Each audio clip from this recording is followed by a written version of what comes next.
He once lit up the screen with a single glance, the kind of gaze that made the world pause. Richard Gere wasn't just a movie star. He was Hollywood's idea of perfection. A face sculpted for cinema. A mystery man in Armani suits, smirking his way through decades of fame.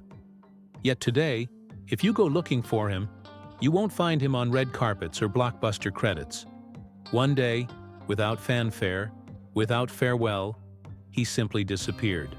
No scandal, no tabloid meltdown, just gone. And that's where the real story begins. Not with what he became, but what he chose to leave behind. For years, Gere reigned as Hollywood royalty. He wasn't chasing fame, it chased him. From American Gigolo to Pretty Woman, he built an empire not just of wealth, but of influence. He didn't need to shout or scheme to be noticed. He just walked into a room and the world listened. But what happens when a man who seemingly has it all decides to vanish from the place that crowned him king? He sold off nearly everything. His sprawling estate in upstate New York, a stately mansion in Connecticut, even his Manhattan hideaway. Real estate that could rival any dynasty's portfolio, gone without explanation. Private forests, tranquil ponds, horse stables, and handcrafted wine cellars, each piece of paradise stripped from his grasp. No press conference, no Instagram post, just quiet exits. Now whispers linger. Did Richard Gere escape Hollywood with regret, or with something far more valuable? What could compel a man worth over $120 million, a symbol of American charisma, to walk away from it all? The answer lies far from the glitz of LA, or the chaos of celebrity. To understand his decision, you have to go back, before the fame, before the movies, to a time when Richard Gere was just a thoughtful boy in a quiet New York town. He was born in Syracuse on August 31st, 1949, in a modest home where the language of life was music, discipline, and reflection. His father sold insurance. His mother managed the home. But what they gave him was something far richer than fame. They gave him curiosity. In high school, Richard played trumpet and mastered gymnastics, a combination that hinted at the discipline and grace he'd one day bring to every performance. He didn't dream of spotlights. He studied philosophy, attended the University of Massachusetts Amherst on scholarship, and pursued theater not for fame, but to understand the world. He didn't finish college. Not because he failed, but because he realized the classroom wasn't big enough for his ideas. He traded textbooks for theater scripts and began grinding it out in Seattle and New York, taking every small part he could find. No headlines, just late nights and quiet resolve. Then came a pivotal moment, a role as a blindfolded inmate on death row in The Killer's Head. His body was restrained, but his voice, that voice, carried power. It wasn't just acting, it was revelation. Gere's ascent came not in a blaze of hype, but with steady, unshakable force. From Looking for Mr. Goodbar to Days of Heaven, he built a career on layered characters and emotional gravity. Then came a twist of fate. John Travolta turned down a risky film, and that role landed in Gere's hands. The movie was American Gigolo, and with it, Gere transformed from actor to cultural icon. The world watched as he emerged, smooth, confident, and unapologetic. He wasn't just performing, he was redefining masculinity. It was a kind of power rarely seen, and he wielded it effortlessly. He followed that up with An Officer and a Gentleman, a film that earned nearly $130 million and catapulted Gere into the stratosphere. But instead of coasting on romantic leads, he pivoted. He chose roles that pushed boundaries. Bent, a provocative play that spotlighted the suffering of marginalized voices in World War II Germany. The performance wasn't about popularity, it was about purpose. In the 1990s, Gere leaned into roles of moral ambiguity and emotional depth. In Internal Affairs, he played a dangerously corrupt cop. In Primal Fear, he faced off against a chillingly clever teen portrayed by a then-unknown Edward Norton. And in The Jackal, he transformed into an ex-IRA operative with steely resolve. These weren't just roles, they were declarations. Gere didn't act to charm, he acted to challenge. But if there's a moment frozen in the public memory, it's Pretty Woman, 1990. A film he nearly turned down. It felt too sugary, too light. But then he met Julia Roberts, and something clicked. That unspoken chemistry changed everything. The movie exploded, grossing over $463 million worldwide. And suddenly, Richard Gere was Hollywood's eternal gentleman. But even in success, he stayed one step removed from the circus. Never hungry for attention, always searching for meaning. His star burned bright through the 90s. Summersby, Runaway Bride, Red Corner, First Night. With each film, his paycheck climbed, from $2 million to $13 million per movie. And then came Chicago, a dark, dazzling musical where Gere stole the show as slick lawyer Billy Flynn. The role earned him a Golden Globe and reminded the world that beneath the suave charm was a serious artist. He didn't need the Academy's approval. His legacy spoke for itself. 50 films, hundreds of millions in revenue, and yet, no Oscar. Perhaps that snub wasn't a wound, but a release. Proof that he didn't need Hollywood's gold to shine. And maybe that's why, when he had it all, he let it all go. No headlines, no breakdown, just a decision to live differently. Not in Beverly Hills, but at the edge of a quiet forest in New York. He bought an old inn, turned it into the Bedford Post, a retreat where people don't come to be seen, but to breathe. No velvet ropes, no bottle service, just yoga mats, candlelit rooms, and meals from the earth. A haven, not a hotel. Richard Gere didn't vanish. He evolved. He traded fame for peace, applause for stillness. And in that silence, maybe, just maybe, he found the kind of freedom that Hollywood never could offer. It wasn't just a vineyard. It was a philosophy poured into a bottle. In a quiet stretch of Tuscany, Italy, where time hums through olive groves and laughter echoes off stone walls, Richard Gere found more than serenity. He partnered with Tenuta Sanfilippo to produce Brunello di Montalcino, a deep, complex red under the Bedford Post label.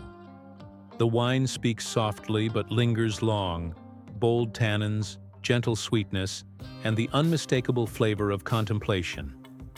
"I don't drink wine out of habit," Gere once said. "It's part of a pace, a presence." And that's what defines him now.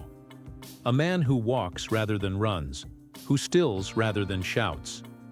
In his 70s, Gere's life doesn't tick with urgency.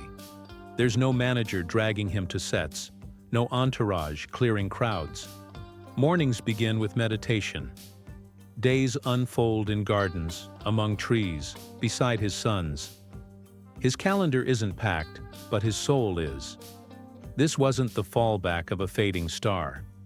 It was a deliberate path, chosen at the peak of fame and fortune, while more films waited and offers stacked high. But Richard Gere made a quiet promise to himself, to be human first, celebrity second. And maybe that's what unsettles Hollywood most. Not his retreat, but his clarity. Gere didn't downsize out of necessity. He simply decided that millions didn't need to echo through marble halls to have meaning. For over 30 years, he held property most A-listers could only dream of. Yet none of them were just houses. They were extensions of how he wished to live.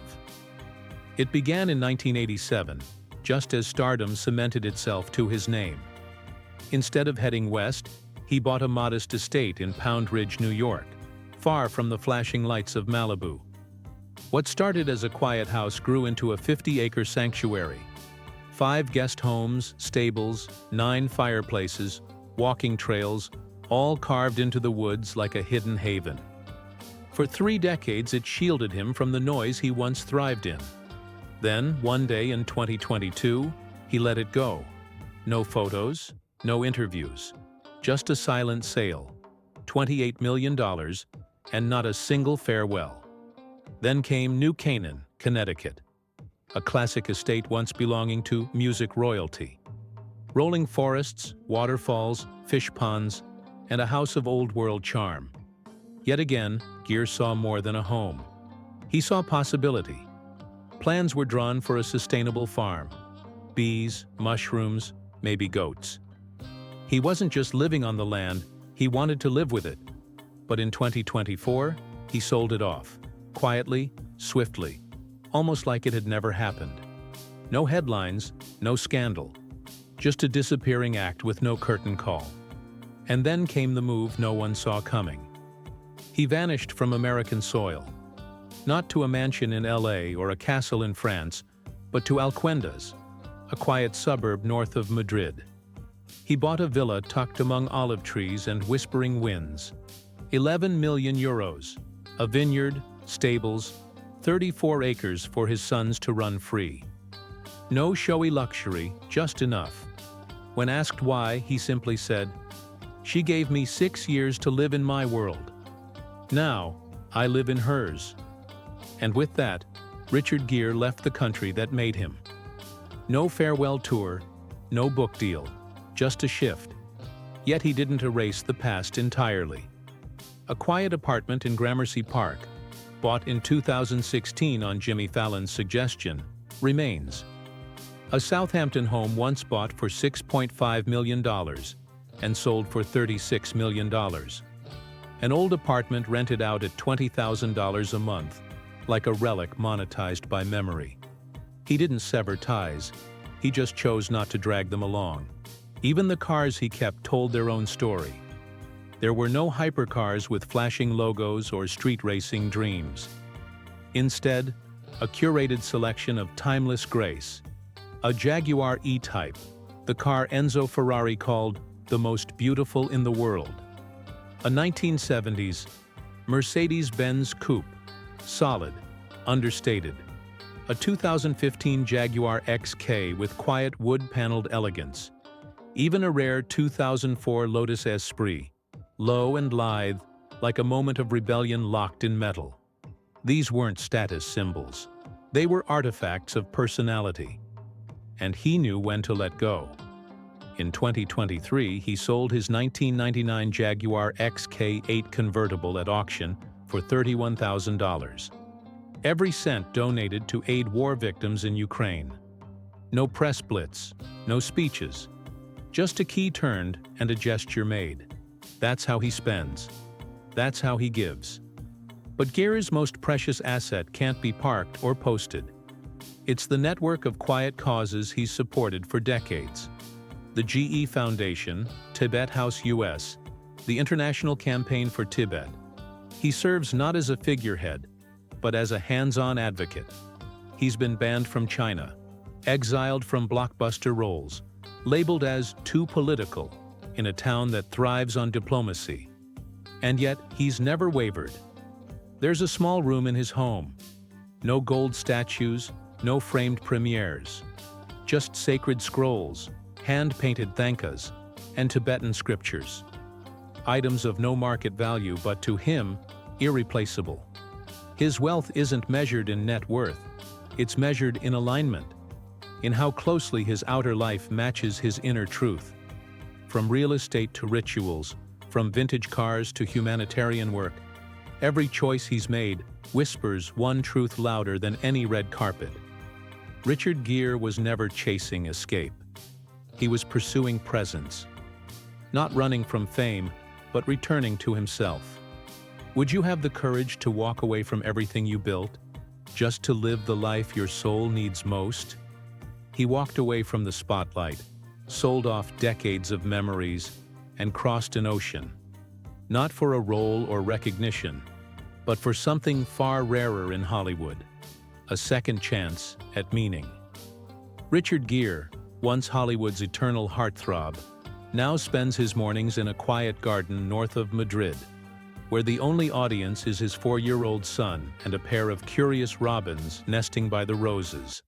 From red carpets to Spanish soil, it's not just a relocation, it's a reinvention. Who would have imagined that the man once known for icy charm and silk-sheeted romances in American Gigolo would trade all that for Spanish lullabies and home-cooked meals? But that's exactly where life has taken him. With Alejandra Silva, the Spanish humanitarian who captured his heart, Gere has turned away from flashbulbs and turned toward family, and not the kind defined by tabloids or publicists, but by toddler giggles and Sunday lunch traditions. 6 years in my world, now it's time I live in hers, he confessed to Vanity Fair Spain. And that's exactly what he's doing. In a world where some celebrities cling tightly to youth and relevance, Gere is doing the unthinkable, letting go happily. He sold his longtime New York estate, declined multi-million-dollar roles, and traded ambition for authenticity. Today, he rises not to a film set, but to the sound of his two sons playing in their Alcuendas villa. One born in 2019, the other in 2020. His older son, Homer, born in 2000, now an adult, remains deeply connected to this new family unit, often spotted joining them in their peaceful life, far from paparazzi. Gere's days of chasing box office records are behind him. Instead, he's chasing butterflies in the backyard and attending environmental summits, not as a speaker but as a donor, observer, quiet ally. With Alejandra, he supports Hogark, a Spanish nonprofit working to end homelessness, and backs Sierra Amar, a Mexican coastal restoration project. But Gere doesn't pose for press here. He funds, he plants, he listens. That's his new kind of activism. Insurance-wise, Gere reportedly maintained comprehensive coverage, protecting both his career and health, especially during years of global travel for humanitarian work. His choices reveal one major takeaway: wealth is only valuable when it brings you closer to the life you actually want. You might think it all sounds like a fairy tale, but it wasn't always peace and stillness. Gere's earlier decades were stormy. He wrestled with fame, typecasting, and the pressure to perform endlessly. But then came the quiet roles: Time Out of Mind, Norman, The Benefactor. Stories less about action and more about the internal worlds of lonely, complicated men.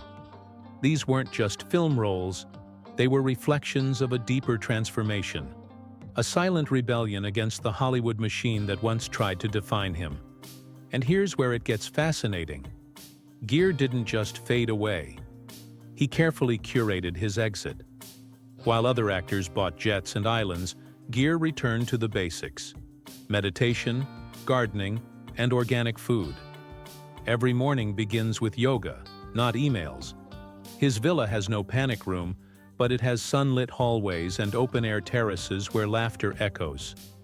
He's embraced minimalism not as a trend, but as a philosophy, one that says less can be enough. Imagine this: a former Hollywood icon, sipping handcrafted wine under the Spanish sky, surrounded by family, absent from social media, yet fuller than ever before. The man who once embodied fame now embodies stillness. That's not just a lifestyle shift, it's a cultural message, a reminder that you can evolve, that the loudest success sometimes comes in the quietest moments. In a poignant turn during Christmas 2024, after the passing of Alejandra's grandmother, Gere stepped into the role of anchor. He insisted the family gather, cook together, share stories. 3 generations under one roof, not for spectacle, but for healing. There were no photographers, no stylists, just Richard carving turkey and pouring wine. "Happy wife, happy life," he once joked. But now it's clear he meant it. And in this calm chapter we see the real Richard Gere. A father of 3 across different decades, a husband who crossed oceans, a philanthropist who doesn't need to tweet about his good deeds. He's not out to impress anyone anymore. In fact, he's teaching us that when you stop chasing fame, you might actually find yourself. What if the greatest plot twist in any Hollywood story isn't a comeback, but a departure? What if true success isn't measured in awards or premieres, but in the way a child runs into your arms at breakfast. Would you trade the spotlight for simplicity? Give up applause for authenticity? And that, dear viewers, is the remarkable journey of Richard Gere, Hollywood's once silver-haired heartthrob who traded red carpets for garden walks, flashy premieres for bedtime stories, and multi-million-dollar movie deals for a slower, more meaningful rhythm of life. Would you give up everything for peace like he did? We want to hear your take. And hey, don't forget to subscribe for more powerful Hollywood stories that go far beyond the surface.